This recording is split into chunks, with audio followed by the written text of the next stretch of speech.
Hey everyone, welcome to the Mighty Books Podcast, where we sit down and chat with mighty authors about their books, message, writing successes, struggles, and other relevant authorship topics. I'm your host, Ryan M. Oliver, author of the Beasts of Men and Gods series. Now let's get started on today's chat. This week's featured author is April Emerson. April has been teaching literature and writing to high school students since 2001. Until recently, she kept writing to herself.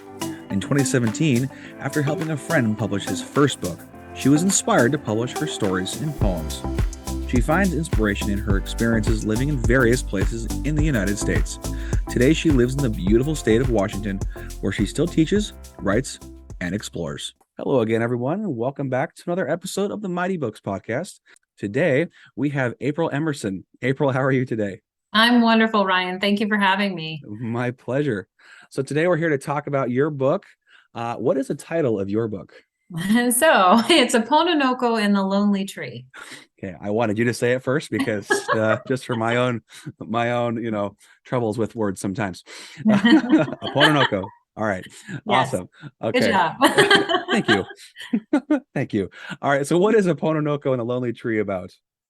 Okay, so A Pononoko and the Lonely Tree, in a nutshell, it really is a book about friendship and identifying like what it is that each one of us has inside of us that we don't always recognize. So the gift that we have to give other people. And sometimes we have, as human beings, we might not be as fluent as we can be in seeing those things in ourselves, whether it's a lack of confidence or we just never recognize what other people see in us.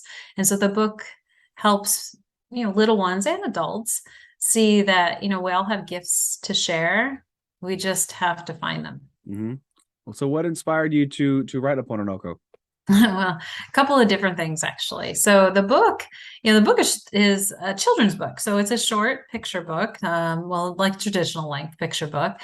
And yet it took me about 10 years to write the book because it started as just a thought in my mind. I was part of a military family, and we were transferred from the mainland United States to Hawaii. And I had never been to Hawaii before. So of course that was all brand new to me. And I didn't think that we would ever go back to live. We might visit, but I didn't think we'd ever get the opportunity to live there. And we were slated to live there for 3 to 4 years. And so my husband was still stationed in Virginia, but my son and I went ahead to Hawaii and started setting up, our life there. And so the first night we landed in Hawaii, we landed at night. So it's dark out, it's still beautiful, and you could smell like just how amazing places. The weather was incredible. But as we were coming back from the airport and we were going into the hotel, I said, you know what? I am going to absorb like every minute I can in this place, because I knew even in the dark, the place was gorgeous.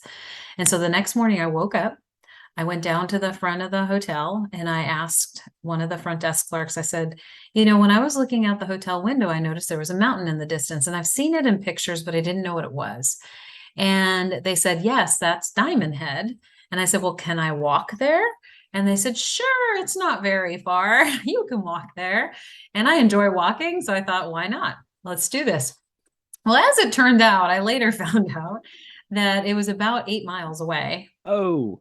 So I started walking, and it was funny because it didn't feel like that, because it seemed like every street I turned down, every step I took, everything that I looked around at, everything was new, from what I was seeing, what I was smelling, what I was hearing, the people that I was, greeting along the way. And it all seemed new. And here I was in my late 30s at the time. And I thought to myself, I feel like a little kid. Like I want to go and like touch things and name things and play with things and learn about things. And one of the things that really stuck in my mind as I was walking is here's all these beautiful things. And yet everyone seemed to have this very, for lack of a better word, ugly, craggy tree in their yard. And I thought, of all the things you could put in your yard, why would you put this in there? Well, as I walked along, I noticed that there were some trees like this that actually still had leaves on them and still had some flowers on them. And I thought, okay, so these flowers I recognize, and they're the flowers that people weave into lei. Okay. And I thought, okay, and here's where the seed was planted, no pun intended. I thought, okay, so how what would be the story behind that? Why would whatever power that creates it would take this ugly tree and give it these absolutely beautiful flowers? I mean, they smell amazing, they're beautiful, and people give them as gifts all the time. And so as I walked along, fortunately for me, it was about 8 miles that I had to walk. I started to develop this story, and I said, okay, this is it. That tree always has those flowers in it, not always on it. Mm-hmm. And so that kind of evolved over time. And so the story stuck with me, and I'd go on walks, and we eventually left Hawaii, and I still thought about it when I'd walk my dog or what have you. And when we moved to Washington, so we transferred from Hawaii to Washington, I met a friend of mine who in all places in a gym, so not in any place that you would think like these literary artists are hanging out, not at Starbucks or a community college or what have you. Right. And my friend, his name is S.L. Brown, Sean Brown. He happened one day to say to me, he said, "Hey, you're an English teacher. Could you help me publish my book?" And I thought, "You write a book?" He's a fitness instructor. I didn't know what he was writing about. And so I said, "Sure, send it over to me. I can see what I can do. But just because I'm an English teacher doesn't mean I can publish a book." So I looked at his book. I was really impressed with the thoughts that he has. His first book is called Just a Thought, and it's part of that whole series. And when I was helping him and we were trying to navigate the process of self-publishing a book, my story kept coming to me. And I thought, maybe one day, who hasn't said that a couple of times? Mm-hmm. Maybe one day. And it was funny because I actually took a trip back to Hawaii, and the friends that I stayed with said, "Whatever happened to your book idea?" Because I would tell people about it. I tell people the story. I would never tell them that I was going to write a book. And my friend Elaine said, "What about your story?" And I said, "Well, I have it and it needs to be fleshed out a little bit." She goes, "Run it by me." So I told her the story, and she said, "I don't like the ending." She was very honest. Probably the best tip to a writer is get somebody who's going to be honest with you. And I was staying at their house, so that night I could barely sleep, and I woke up the next morning and I said, "Delane, I think I figured out the ending." And she said, "Okay, let me hear it." So I told her the ending. She goes, "That's it. There's your story." And so when we got back to Washington, I said, "Well, I've got what I need now. I have a story. I know how to self-publish. The only thing is I couldn't draw myself out of a paper bag and I wanted a picture book." Right. So that's how that came to be. There's a whole other story about my illustrator.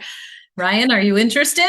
I am actually, I was just about to ask about your illustrator, because I looked at the little summary of your illustrator and her little background. She was 19 when she 19. drew for you, and she does great work. Yeah, she's again a person just like the book, a person who realizes they have something to offer, but she didn't recognize the magnitude of her talent. Mm-hmm. So I actually didn't pick Sydney. Her name is Sydney Abbott. She was 19 at the time. I actually didn't choose Sydney as my illustrator initially. Okay. I went to a fellow teacher, an art teacher of mine, a fellow teacher of mine, and I said, "Hey, do you think you could illustrate a book for me? I have the story written out. I know how to do it. All I need is an illustrator." And he said, "April, we are so busy as teachers. I'm not sure I could give you the time or meet your timeline that you're hoping to get this done." And so he reaches over to his desk, he pulls out a Post-it note and he writes a name down and he hands it to me. And I just start laughing because the name that he wrote down was Sydney's name. Sydney, who had just graduated from high school and had my friend as her art teacher, was in my sophomore class 2 years ago before. And I used to fuss at her about drawing while I was teaching. And she used to reassure me. She said, "Miss Emerson," she said, "don't worry, I'll get it done." She goes, "I promise." And she always followed through. She always got her essays done when she needed to get them done. But I would look over her shoulder sometime and just be amazed at her art. And it was hard to tell her to stop, Yeah. So when I reached out to her, I found her on Facebook, and my friend also gave me her phone number. And I sent her a message and I said, "Look, I've got this idea for a book and I really want you to draw. I'd really like you to illustrate it." And she said, "Are you sure you want me?" She got really neat. And I said, "Yes." And she said, okay, I'm not drawing the whole book. I'm just going to draw a couple of drawings and make sure I'm the right person for you. And so I gave her I gave her the main character, the idea behind the main character, the tree, of course. And I wanted her to draw a child because there are children characters in the book. So there's an old woman, a tree, and children. And when she came back, I looked at her drawings and I said, you know what? This is it. This is the person. And so she and I went through the process, and she and I navigated that process, Ryan, completely void of how to contract with an illustrator. Yeah, How do you come up with a timeline? It was pretty incredible. And that's awesome.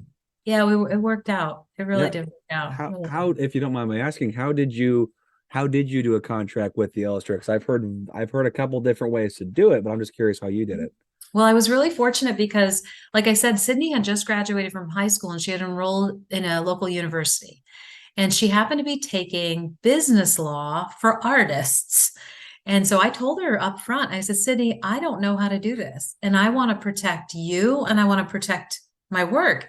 And Right. I said, I want to be completely transparent. And she said, I think I might know somebody who can answer this question for us. And so I did my research and found some templates for contracts with illustrators. She went to her professor and asked the same questions. And then she and I sat down and we took the templates and we took the advice of her professor and we wrote out a contract. Okay. And then we sat with it. We each took a copy of their handwritten contract and we sat with it and we let other people look at it. She went to other teachers, I went to other people that I knew, and everyone, people that we knew would look out for both of us.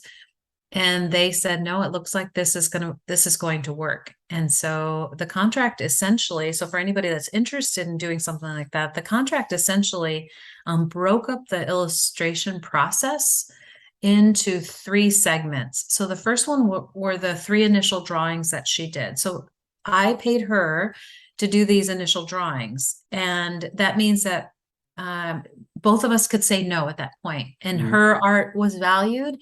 And I could then use those illustrations to then go out and recruit, someone else or contract with somebody else. Right. And then the next stage in the process is she did a spread. So she hadn't done really any backgrounds for me. And there's a lot of background in the book. And she had never been to Hawaii. So she was working off of like photographs that I had sent her and said, this is kind of what it looks like. And so she did that. And she also did a storyboard. Okay. So I didn't do a storyboard, and I knew in my mind what it might look like. But again, I can't draw, or I couldn't draw. And then and then I paid her for that. So again, same thing. Her art is valued, and I could take those pieces and then they become mine. Right. And then once we had all of that, she took off and we set up, we actually had a 90-day window that Okay. worked for her with her schooling, and it worked with me for what I was hoping to do with the book, get it out at a certain time. And it actually worked out. It worked out really well when she came up with the digital drawings at the end, because she ended up sketching some and then digitally sketching them. And then Okay. finally it's a digital illustration. We sat down and we just looked at some of them, and she made a couple of tweaks. But honestly, she was phenomenal to work with, especially, given that she had never done that before, never even thought of herself as a book artist, as children's book artist. Right. And it worked out great. It That's really did. I was cool. lucky. And I would just say probably my advice would just be transparent, and be Mhm. transparent is what you know and don't know. Say, well, I've never done this before. No, totally. That's Yeah. I might ask you more questions later, because that's Okay. doing children's books is something I would love. I've got a couple brewing in my head, a couple written, half written, quarter written, whatever, and Nice. definitely would love to do that. I'm working with an illustrator, or was about a year, Mhm. year and a half ago or so, and we Okay. kind of just stopped because didn't have the full, you know, story done. So Mhm. we weren't sure how to go about it either. So we kind of just, well, we'll come, but we'll meet back when we get there. So Yeah. that might be a good time to revisit Mhm. the story again with the illustrator that I was working with. That's a good But idea. anyway, so Apononoko is your only book currently. Are you looking at Mhm. doing any more? Actually, in my office here at my house, I have a picture of a sailboat. I have a Nice. little table, and I have a huge dry erase board that takes up almost my entire wall. And it is it is my collection of things that I want to do. It's not a vision board of any sort. It's my creative board. And it's funny because creative minds are often very chaotic in a way. Mine is not. I'm a lister. So I have a list of at this time, about 7 book ideas. And it's funny, Ryan, because Apononoko, that came to me on my own, like Mhm. my experience with Hawaii for the first time. And then when I look at the list, because I'll walk in my office and I'll look at the list, and I can see the people who inspired those things. Like I was on a camping trip from one of them, and a friend and I were joking around about this rooster in the distance. And I said, "What's that?" And then I was also watching a movie with another friend of mine, and my stomach started to growl. And I said, "Oh, my tummy talks." So like little things like that. I'm like, "That's a book. That's a book." And what was funny is I think Apononoko doing that was the key to open the door to say, well, why not? Mhm. Yeah. Uh, yeah. So and I do like I like the synergy, like creatively, like I like to talk to other people and get ideas. And I always tell them, I'm like, look, that might be a book, just so you know. And I may or may not ask your help on it. Yes. But yeah, there's one that's almost done, and there's one that was inspired by Delane. I told you about Delane earlier, about her husband. He's a pilot and a fascinating person, not the typical A type pilot, just a very humble Vietnam era pilot Oh. who one day he will make it into a book just because of the kind of human being he is, not necessarily because of the aircraft. I think the aircraft and the piloting will be the backdrop for that, Okay. but that's sort of the thing that inspires me, is that synergy with other people, and just bringing people, almost like, I don't want to say immortalizing them, but like putting them in a book to me is kind of like holding them in your heart. Hmm. And you're like, yes, this is for you. Yeah. This is us. Yeah. Yeah. Almost like creating a legacy, almost, Hmm. maintaining the legacy, I guess would be maybe Yeah. how you'd put it. Hmm. I don't That's a know. good way to put it. Thank you. No. I may steal that, Brian. Steal away. Steal away. We have evidence to prove that it wasn't yours originally. That's right. I'm not copywriting it, so you can make money off it. I don't care. Sounds good. So the name Apononoko, does that mean anything like in Hawaiian, or what does Apononoko mean? Okay, so I am not Hawaiian. I do not have Hawaiian in my background. My only experience with Hawaii is living there. Okay. So when I was writing this book, there were plenty of Hawaiian names that I could take, but the Hawaiian culture is one that, in my opinion, I mean, all cultures, but the Hawaiian culture, because of my interaction with the people there, it deserves this level of respect that I feel like I'm responsible to protect that. And so me pulling a name and saying, slapping that on a character and going, yay, that's good, to me doesn't acknowledge that names mean a lot. Hmm. Not, to everyone, but in the Hawaiian culture, they are really stitched into someone's identity. And so I was fearful actually of taking a name that existed because I didn't know fully the connotation. I didn't want to like have that arrogance that, oh, this is exactly what this means and this is why I chose it. So I took a whole other route and I created a name. Oh, And it cool. actually, yeah, it actually started off as a Pono. And then I thought, no, there's something missing there. So over the span of time, I'm rolling it, just like the story is just rolling in my head. And I thought, Pononoko, that just sounds right. And so I looked it up, and I actually have a friend who is part of a Hawaiian royal family, and I shot it over to her. I also shot it to my friend who works in a large library in Hawaii who does research. And I said, look, the two of you, can you please help me? I don't want to one day find out that this is some kind of insult or curse or cursed word or something. I just don't want it. And both of them did the research, and they said, this word doesn't exist. Oh, This is wow. not a name, so you're safe. Now, after I published the book, I did find out, someone said to me, she actually works at some schools in Hawaii. She said, there is actually history behind this word, and it means I believe. No way. Yes. And I thought, my friend, this was a different friend, she chuckled. She goes, it's really interesting. It's almost as if it breathed life into your book and it came back to you Yeah. the way it was supposed to. So it's very interesting, the name, how the name Yeah. came about, because it wasn't intended to be Uh, that. almost I can't say serendipitous, but no, like almost destiny fact, Mhm. fated to be so. Yes. That's a really cool story. I won't Yeah. lie. Very incredible. Yeah, that's really cool. So what would you say was the easiest aspect about writing and publishing the book, Hmm. if that's even a thing? Wow. Easy. Or I guess Funny. maybe the most fun. Ooh, the most fun. Yeah. is when well, we left Hawaii. My family left Hawaii in 2012. And I had been back a couple of times shortly after that, but then there was a span of time I hadn't been back. And in 2018, I went back to help collect more photographs, visit friends in preparation for the book.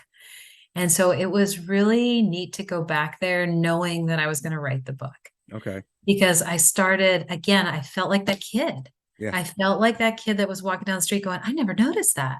Did you ever notice that? Or put thoughts to the smells to go, oh, Hmm. wow, that's what that smells like.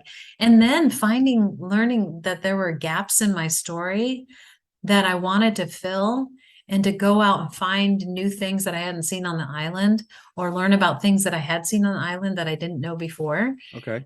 and incorporate that into the story. So there is something about that place that it makes you feel different. Hmm. And for me, that different is a really good youthful feeling, Yeah. that things are new every Hmm. time you're there. Yeah, you want to break your routine up, and especially if you're writing a story about, a different place, especially Mm-hmm. if it exists. Hopefully, going in that Mm-hmm. immersion,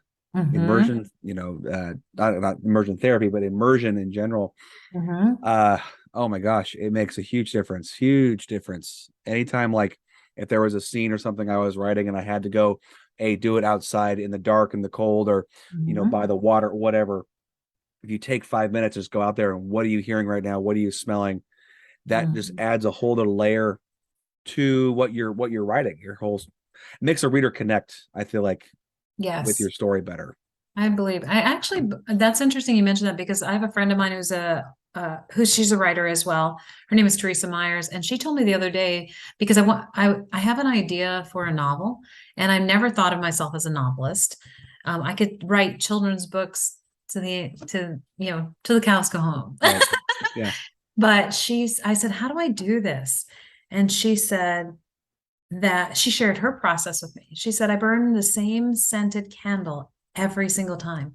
And she said, and I am, like you said, she said, I Interesting. immerse myself in that moment. She said, perhaps that's something you could try. I hadn't thought about that, but maybe that's what Hawaii was for me. And maybe the other books, because they were inspired at the ideas for the other books were inspired by different people in different places. Maybe go and do that. Like you said, immerse yourself in that. Yeah. Yeah. Well, it's very interesting to hear different writers' processes and how they get themselves disconnected from Oh, all it's the hard. chatter around and into the story. It's hard. I will tell you from my perspective right now, because I've got two young kids and it's a busy schedule. Mm-hmm. When I even do feel like writing, sometimes I can't pull myself away to do Mm-hmm. stuff. And so I have a notebook or a phone with a note app on me all the time, because it'll just hit you in random moments. And then Mm-hmm. trying to get, as she kind of like zens out, that's her moment, she lights the candle and now it's time to work. I I'm actually thinking about doing that, because that's a kind of a conditioning, your Mm-hmm. mind into thinking of, okay, now it's time to be focused. I Mm-hmm. found myself this summer, I was really burnt out, tail end, it was June or May. I couldn't get a word in edgewise on the books I've been working on. And then I found out after I decided I'm taking the summer off, all of a sudden, September rolls around, the wife and the kids are getting ready for school again. Mm-hmm. Summer comes, or summer's ending, school, that kind of, that notion of school shopping, get back in the school, Mm-hmm. the school head of things. All of a sudden, I was able to sit down and get work done. Mm-hmm. So I kind of thought about it. I'm like, what have we been doing? So I was, I was a public school teacher for about 5 years, and went to school, college. So my entire life was around school and education. Mm. What happens around June time? You're checking out. You're going to go play. Mhm. Then what happens around late August, early September? Now you're gearing back up. You're getting in that focus, study, work, produce mindset. I found that the time of year for me is a huge factor for getting any kind of writing done. Oh, that's incredible. Yeah, it was just kind of a thought all of a sudden. It's like, I think it has to do with the time of the year too. Hmm. So that, because I've tried music and certain music will help start things up, but sometimes I can have nothing going on, nothing on, and I can just channel and start going and getting Yeah. things done. But it does depend on the person. Yeah. Yeah. You never know what association you're going to make with a certain thing Yeah. and what connects that to your creative mind. Yeah. Yeah. Yep. I've That's I've cool. I've read books, like, reading books to my kids before bed, and then all of a sudden, like, this flood of information comes out. I'm like, I need to go downstairs real fast, and I just start writing Hmm. away, and you get a whole concept for a chapter or a story or whatever, and you're like, that's it. That's what I got to work on. Yeah. Yeah. Along those same lines, for me, I not only write stories, but I also write poetry. Oh, cool. And I will write most of my poetry before my eyes are fully open. So I'm like you, I have that, notepad app on my phone. Hmm. And even before I'm like fully awake, the poem's already coming to me. And Oh, I'm cool. trying really hard. You know how that is, like when you're about to wake up and the world's about to wake up and you have that thought and you're trying to hang on to it and hang on to it. So I'll grab my phone and I can't open my eyes. So I have to, like, not fully. So I'm trying to find the app and I just talk, and I don't worry about I don't worry about my phone. I try not to like insert any other thoughts Yep. other than the running dialogue in my head, Yeah. and then I record it. Now, sometimes talk to text doesn't always, because I don't type it. I talk to text. Oh, okay. And so sometimes I look at it later and go, why am I talking about basketballs in this poem? I don't understand. But then usually can sort it out. But I've never been able to write a poem in the middle of the day. It's always late at night when I'm exhausted, or first thing in the morning when I've barely opened my eyes. Interesting. Interesting. I Yeah. found when I was younger that I would have to wait till it was completely dark out and Mm. everyone was asleep. Everyone was asleep. There's no one around. Like, you open a window, you can't see outside. I sometimes I have as few lights on as possible, that just having as little stimulus as I possibly could, like having no phone next to me, no TV on, no music. That would have to have that to channel anything. The most I'd have to have is like classical music on, Mm-hmm. maybe. And even that sometimes would derail me, Mm. depending on the situation. Yeah. But yeah, the process is super. It changed. I feel like it morphs over time. Mm-hmm. Yeah, with Yeah. maturity or age, or just, I don't know. Absolutely. I'm Ever. with you. I'm with you too on music. People have said, well, and I even tell students this when they're writing. I said, maybe turn on some music. That might help you. But I know in my heart that doesn't work for me. I get so linked to the music. And of course, it definitely can't have lyrics or a dance beat because then I'm lost. Yeah. Yes. Yeah. Then I start putting the lyrics in what I'm doing.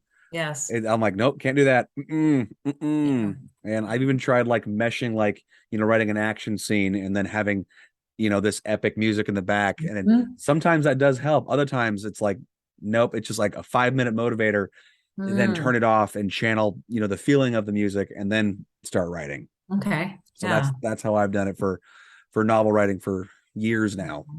And Yeah. it's just a little bit at a time. That's how, really, it's how you conquer a mountain, just one foot at a time, one Hmm. word at a time in this Such, case. such an interesting process that Oh, everyone, I love hearing what other writers do. It's fascinating. yeah. Or artists in general. Yeah, yeah. Oh, yeah. That's just, Mhm. it's fun. It's fun to hear. I like asking those questions Mhm. as well. So what in your mind makes a good story? Hmm. It's funny you ask that because I have right now I teach. Well, as you mentioned before, I'm a high school teacher, Hmm. and I teach ninth grade and 11th grade. And it just so happens that all of my students just wrote a short story. So my juniors are writing creation tales and trickster tales in the vein of like Native people. So we studied that, and then they had to take on that style and write their own. My freshmen, so we're talking about 15-year-olds, are writing short stories for young children. Oh, cool. And so I thought, well, this is interesting. I had never done it that way. Their learning target is to be able to write a complete story. Okay. And I thought, well, that's great, but what else could we do with this? We happen to have a preschool in our high school and a child development center. And so I thought, well, why don't we write books for them? And it was funny because at first I thought that's really simple, Ryan. Like that maybe it's too simple for them. But actually it's not. Like people will look at children's book and think, okay, but really to make sure that the story makes sense and the characters are engaging, it's very I would imagine, because I haven't written a novel, but I imagine there are some similarities. Hmm. And so by the way, there goes my brain. I'm starting to trying to think. I'm like, what did Ryan ask me? That's okay. I do it too. Sometimes even the question I ask, I forget. So Ryan, what did you ask me? I don't remember. What makes a Keep good going. story? See, it came back. Yeah, here we go. It's like a boomerang. Oh, yes, thank you. See, you're so good. I try. That's why you're interviewing me. I'm faking it all the way, just so you know. I We're need having a that good for my time. erase board. Write that down. Yeah, you know what? That's not a bad idea. That's why I have a whole list of questions in front of me, so I don't forget. Okay. So being their teacher, it puts me in the position to answer that question for them, like what makes a good story. Yeah. And I thought, am I the right person really to gauge this? And instead of being, very rubric oriented or being like in that teacher mode, Hmm. I decided that I was going to be writing with them. So they're writing, but instead of approaching it as I'm judging your work, no, be a writer with them so that they're in a writing community. And I have to be honest with you, it was somewhat a selfish decision because as they're talking to me about their story, I'm thinking about, okay, well, how does that work? How do I make a character more engaging? Where is the illustration going to help me with this story? All these questions came up. And what I found is as the kids were actually talking about it and they were talking to each other about their own work, they kind of answered that question. They said, one, while it's cute to have, cute little characters, you have to have a character that a reader can engage with. Hmm. I can actually, on some level, feel what they're feeling, whether it's an otter or a potato chip or a beet. I don't know, whatever your character is. We have to be able to say, yeah, that feels like something I've gone through, or I can go through, or my friend I've seen this in my world. Hmm. And I think it all depends on the audience too. Some audiences are going to like those epic battle scenes. They're going to want to see a dragon Yeah. and some of them are going to want to see, like one of my kids wrote, his main character is an apple. Perfect. And when he proposed it, I thought, I'm thinking the same thing you just said. I'm like, perfect. Never saw Yeah. an apple before as a character. But some of the other kids were like, no, I don't know if that's going to work. And then you have these other students in the class going, yeah, like I want to see where this goes because it's the unexpected. Yeah. And I think that's another thing that can make a story good. So not only being relatable, but have an element where it it is unexpected. It doesn't have to be ironic, but you go, well, I never really thought about that, but and then all of a sudden you go, but that's true, Hmm. and so that's probably the last thing is by the end, there has to be something where we go, okay, I feel like it's complete Hmm. and I feel like there's a truth in there. It may not be my truth, but it's someone's truth, Right. Right. you know? A lesson maybe, or Mm-hmm. some kind of message, a complete Mm-hmm. message. Yeah. That makes total sense. Some of the best stories that I found in the class, the way that I felt like they were the best stories that came out of the class, not because of what I judged, but as the kids are walking out of the room, they're still talking about it. Yeah. And Yeah. that fascinated me. I Hmm. was like, these are 15-year-olds writing these stories, and there were kids in the hallway still talking about it. That's awesome. I was like, okay, That well, that's what I love about this. Well, just the creative process in general. I Mhm. started getting into doing any kind of book stuff, storytelling when I was like 8 years old because an author came to our school and we did there was a huge, it was huge. I have no idea who the guy's name was. It kills me that I can't remember his name. I Uh-huh. can barely remember the story. I think there was a dragon in a closet or something. It was an egg or whatever. That's all I remember. All I remember was there's this guy who wrote a book and has a picture book, and there's 400 kids in an auditorium, or not auditorium, but gym. We're Mhm. listening to him read a story, and then we go back to our classroom, and he comes to every single class, and we Wow. do a little like 20-minute workshop with him. Mm. And the whole day, you just get to create and write your own stuff. That's all Wow. you had to do. That's all the day was. And I was like, Mhm. you can create your own world by yourself with, whatever you want. How cool Mhm. is that? That is Right? amazing. And so, and as I got older and, not doing book stuff, but just talking to other people, fulfillment just in life and work, we Mhm. found that if you can Mhm.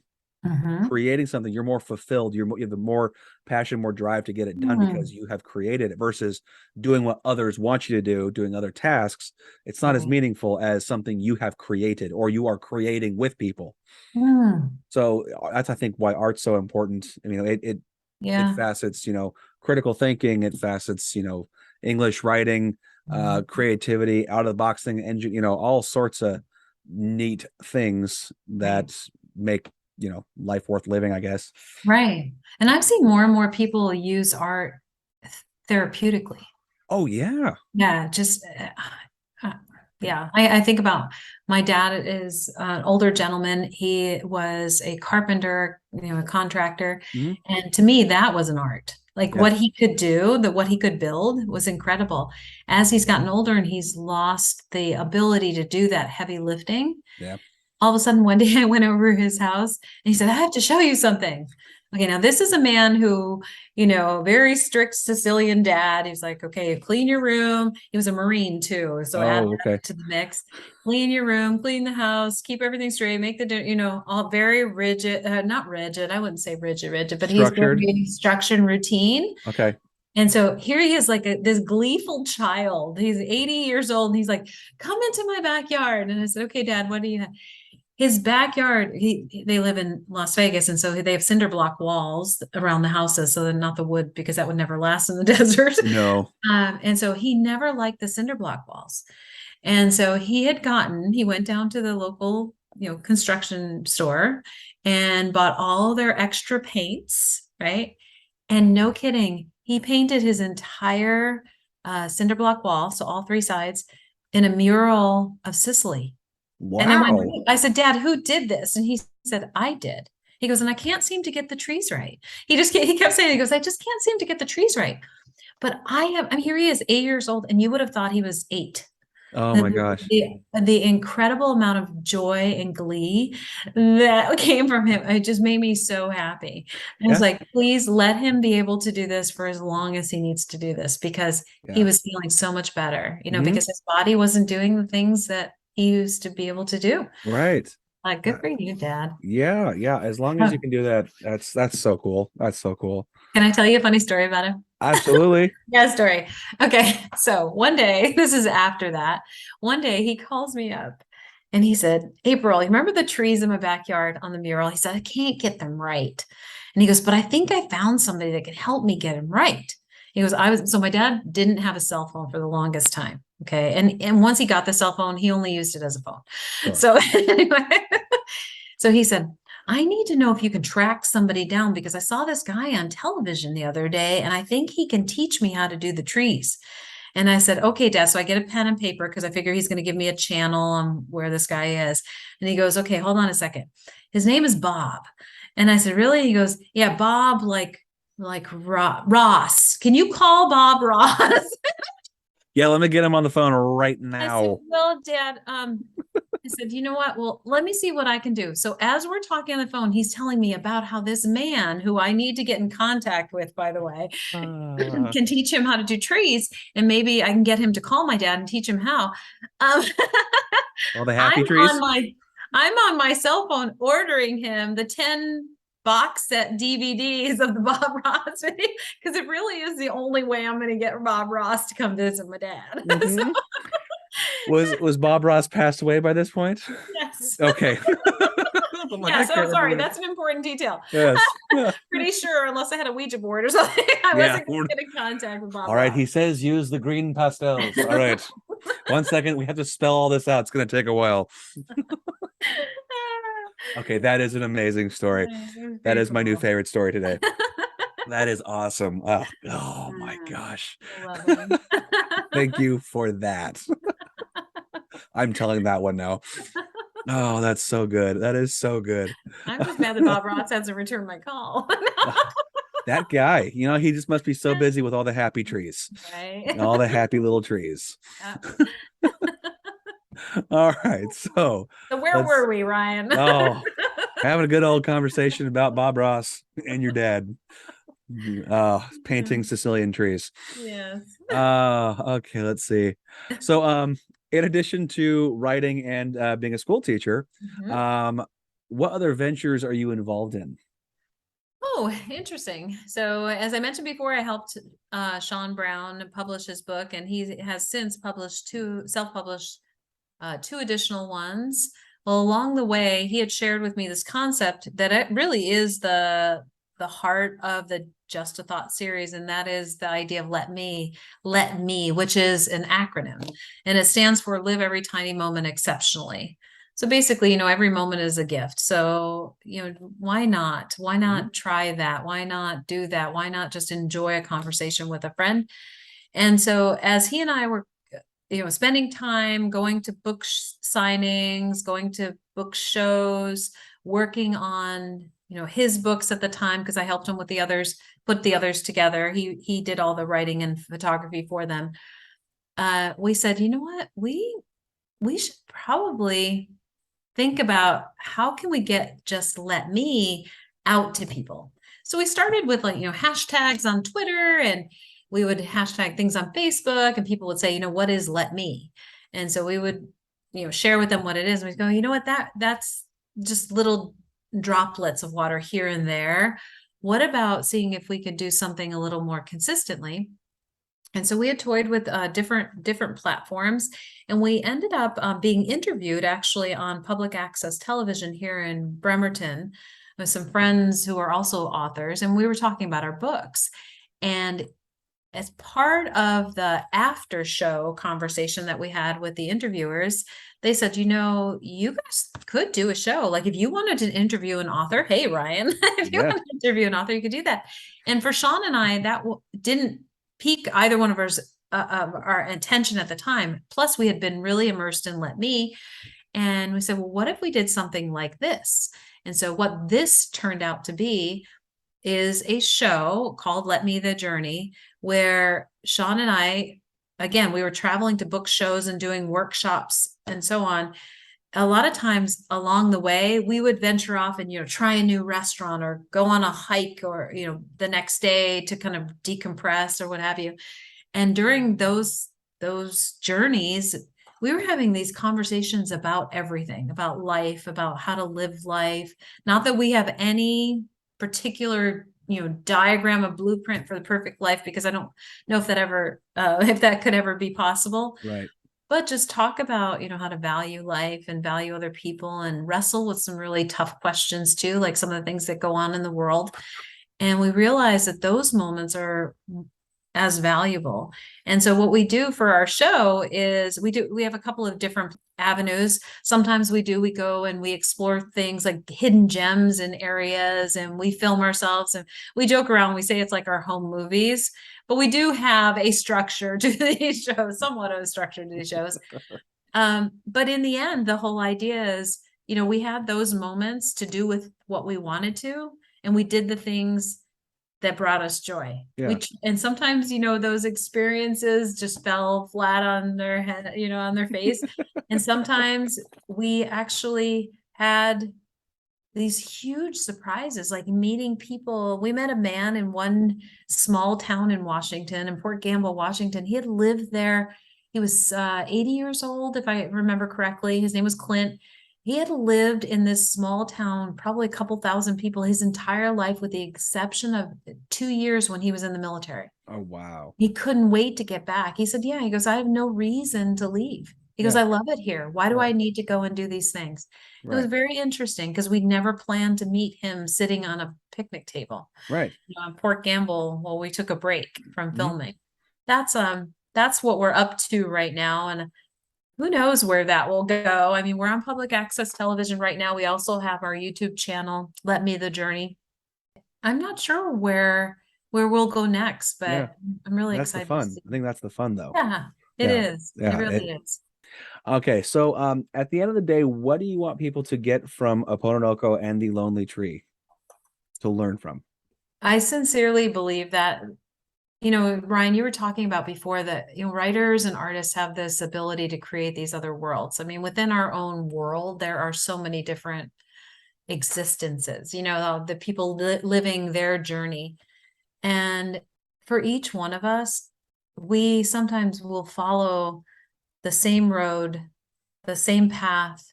Maybe it's even dictated for us, or we think that's what we're supposed to do. And there's this huge portion of us that's untapped. Hmm.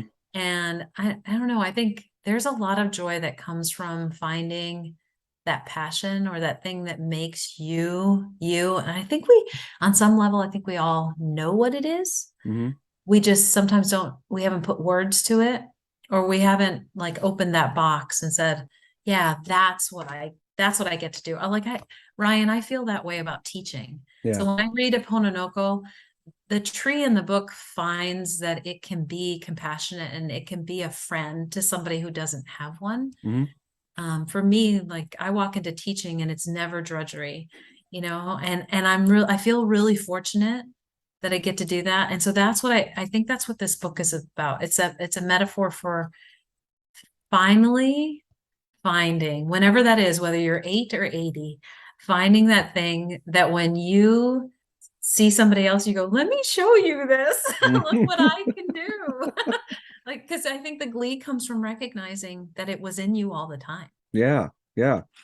I love that. So with that said, where can people excitedly run to go get a copy of Pononoko and the Lonely Tree? Well, I'm going to be a responsible teacher and say, don't run. Okay. Don't Walk run down the slowly. hallways. Walk slowly. Walk slowly. Yes. No. Actually, you can walk right over to your computer because right now, the book will soon once again be available on Amazon. So I actually had it removed from Amazon while I prepared the second rendition of the book. During COVID, I had the opportunity to pull it back down and do a little additional work with the formatting. So the story is the same, the illustrations are the same. I just felt like the placement of some things on the page were not quite the way I really wanted them to be. And so it just happened, the opportunity fell in my lap, fortunately. Hmm. And so I'm preparing that final version of the second edition of Apononoko. And then once that gets finished, it'll be back up on Amazon. So Sweet. for right now, if you're interested, you contact me directly. And Ryan, I don't know if you need me to give the email address or you're prepared. Yeah, go ahead and do it. And I will also Sure. put it in the Okay. comments so people can just go, hey, copy paste, and then message you. Awesome. That'd be perfect. So I have a pretty simple email address. It's April. So my first name, just like the month, the number two. So a two, Emerson@gmail.com. Perfect. All right. Well, April, this has been really great. I have loved having a conversation with you, talking about your wonderful book. Thank you. I appreciate you having me, Ryan. This was a lot of fun. It was a lot of fun. I'm always having all the fun with all the authors on here. I'm just meeting new and fabulous people like yourself included. Thank you very much. I Hmm. really do appreciate it. Yeah, of course. All right, April, thank you so much. For everyone out there listening, go out and get her book. It's adorable. It's wonderful. It's good for gifts for kids, maybe teachers who teach young children, maybe 80-year-olds who want to discover painting new trees in their backyard. I don't know. It's got wonderful pictures, a great story, great lesson coming from a great human being who's doing wonderful things with books and beyond. So from us here today, I hope everyone has a great day. Take care. Are you an author? Do you know someone who is? If so, then message me, Ryan Oliver, at ryanmoliver.com to set up a free appointment to discuss being showcased on the Mighty Books podcast. If you enjoyed this episode, make sure to subscribe to the Mighty Books YouTube channel and share the link to this and more episodes with your friends and family. Thanks for listening. So long for now. Stay mighty and keep reading.